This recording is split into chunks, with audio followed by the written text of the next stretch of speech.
I woke up confused, energized, and honestly a little shaken, in a good way.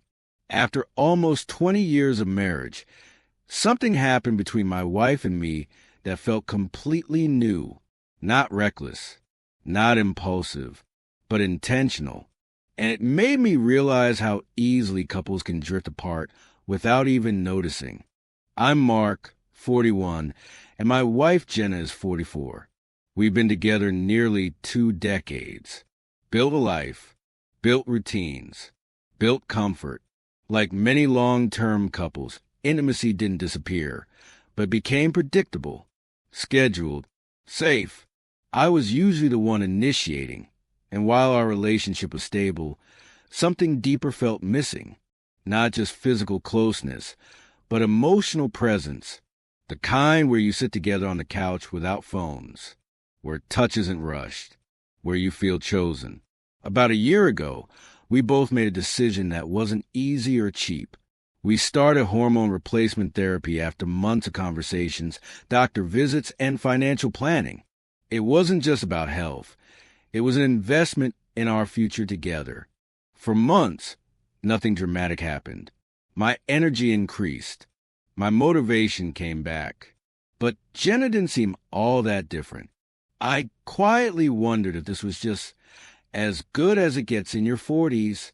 Then one night, after a normal evening, everything shifted. Jenna came to bed with a confidence I hadn't seen in years. She was focused, present, assertive in a way that felt intentional, not accidental. It wasn't about technique. It was about attention. We laughed. We talked. We slowed down. We experimented emotionally, not physically. Eye contact, honest words, vulnerability. It felt like dating again, but with the depth of 2 decades behind it. The next day, I couldn't stop thinking about it. Not just the intimacy, but what it represented. Effort, choice, prioritization. When I joked about it, she laughed, not embarrassed, not defensive, comfortable. That's when she said something that stuck with me. If I don't work the next day, I want us to connect. Not have to, want to. Here's the part that surprised me most. For years, I thought I wanted more physical intimacy. But what I really wanted was reassurance, that I still mattered.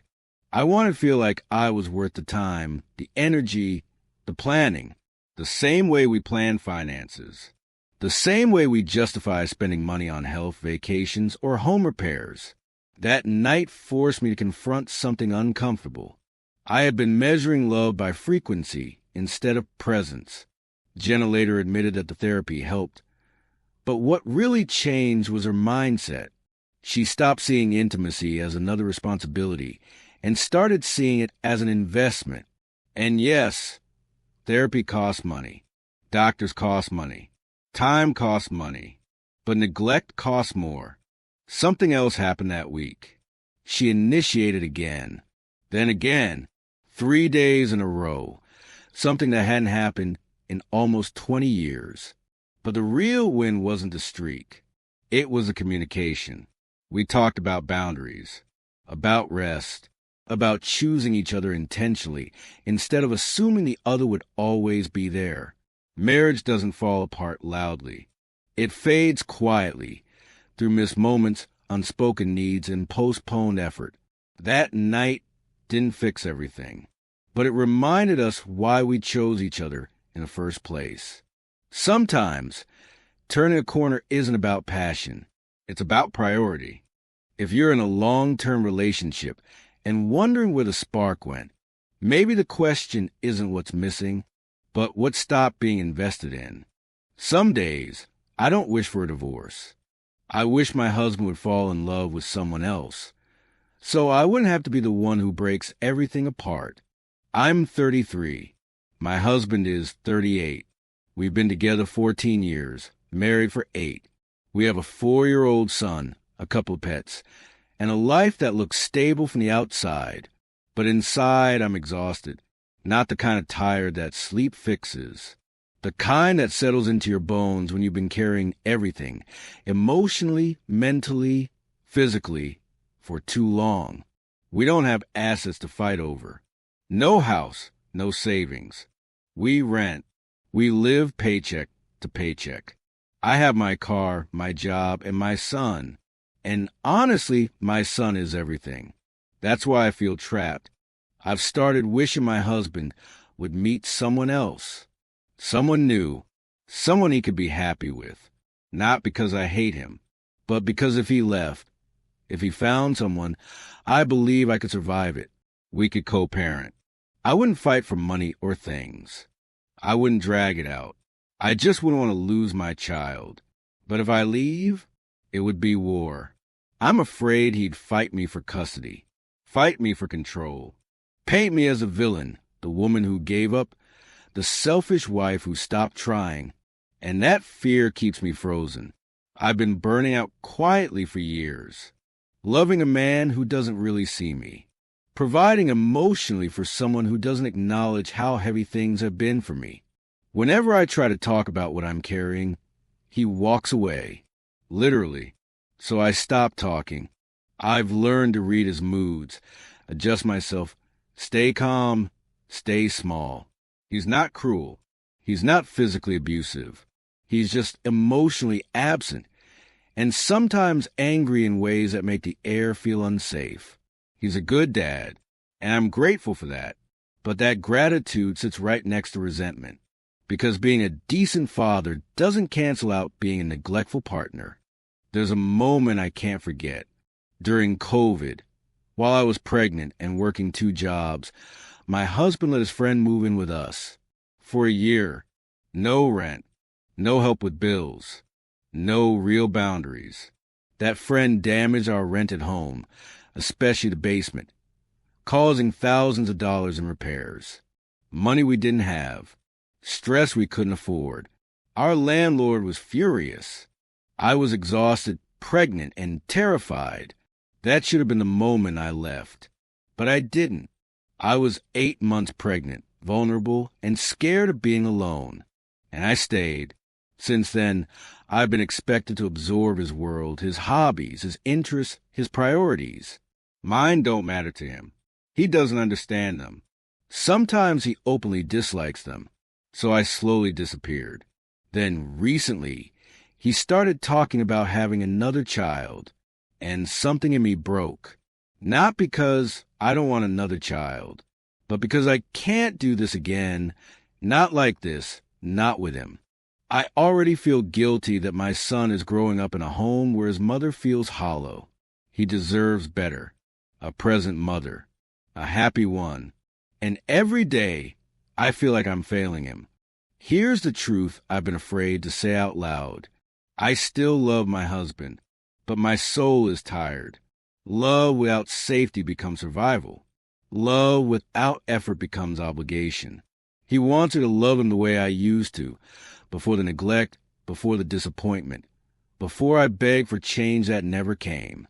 He doesn't want to take responsibility for the damage. He just wants things to go back to normal. But I'm not the same person anymore. And maybe that doesn't make me the villain. Maybe it makes me human. Sometimes staying costs more than leaving. And sometimes wanting peace doesn't mean you failed. It means you finally listened to yourself. I don't know what I'll do yet, but I know this much. A marriage shouldn't require you to disappear to keep it alive. If you're watching this and quietly wishing someone else would make the decision for you, you're not heartless. You're exhausted. And that feeling deserves to be taken seriously. What would you do if you suddenly had more money than you ever expected, but couldn't tell a single person about it? Not your friends. Not your partner. No one. I'm 23 years old. Last year, my life changed in a way I never planned for. I was hit by a truck that ran a red light.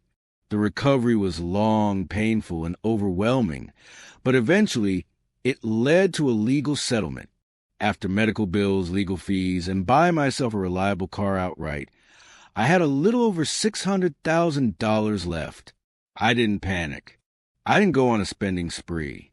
I hired a financial advisor and invested it. A few months later, That money had already grown. Right now, I'm not clear to return to work yet. So each month, I only take what I need, about $2,000 for rent and basic living expenses. That's it. No luxury lifestyle. No sudden upgrades. I'm planning to go back to work this year, and honestly, I'm comfortable living like nothing changed. Here's the part that surprised me most. The hardest thing hasn't been managing the money. It's managing the silence.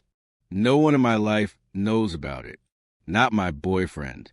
Not my closest friends. They all think I'm just getting by on savings from before the accident. And that secrecy? It wasn't my idea. My lawyer sat me down and gave me advice I didn't expect. Don't tell anyone. He told me story after story.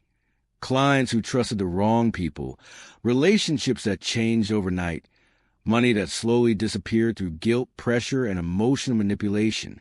And suddenly I understood something unsettling. Money doesn't just give you freedom. It reveals people. So now I live with this strange double life. Financially secure, but emotionally guarded. I love my boyfriend. I trust my friends. But I've also seen how quickly expectations change when money enters the picture. And that makes me wonder how much of who we are to others is tied to what we can provide. I've done the responsible things. Invested, planned, protected my future. But I still ask myself questions I never thought I'd have at this age. Am I wrong for keeping this secret? Is privacy selfish, or is it necessary? Beyond growing the money, how do you actually enjoy it without letting it change you? For now, I booked something simple. My first cruise ever with my boyfriend. Not because it's extravagant, but because it feels human. Because surviving something traumatic doesn't mean you owe the world your reward. Sometimes, financial security isn't about how much you have, but how well you protect your peace while having it. If you were in my place, would you tell the people you love? Or would you do exactly what I did and keep quiet?